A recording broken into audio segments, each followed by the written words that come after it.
అత్తా కోడళ్ల సూటిపోటి మాటలు తుపాకీ కాల్పుల కంటే ఘోరమైన తూట్లు. ఇట్టి కుసంస్కృతిని దేవుని బిడ్డలు సిలువ వెయ్యాలి. కొందరి నోటి మాటలు అవతలి వ్యక్తులకు రంపపు కోత. హత్య చేయకూడదు, కత్తితో పొడిస్తే, తుపాకీతో కాలిస్తే, గొంతు పిసికితే అదే హత్య అనుకుంటున్నారా? హత్యలు 1,00,000 రకాలు. ఒక వ్యక్తి శీలమును గురించిన అపనిందలు ప్రచారం చేస్తే అతని శీలాన్ని హత్య చేసిన హంతకుడివి నువ్వు. దొంగిలవద్దు.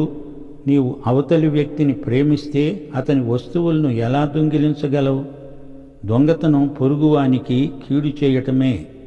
ఒకరి మంచి పేరును మరొకరు దొంగిలించడం నేరం. ఆశించవద్దు. మత్సరం, అసూయ ఇది కుళ్ళు, కంపు. అవతలి వాడికి ఉండకూడదు, అవి నాకు ఉండాలి అనుకో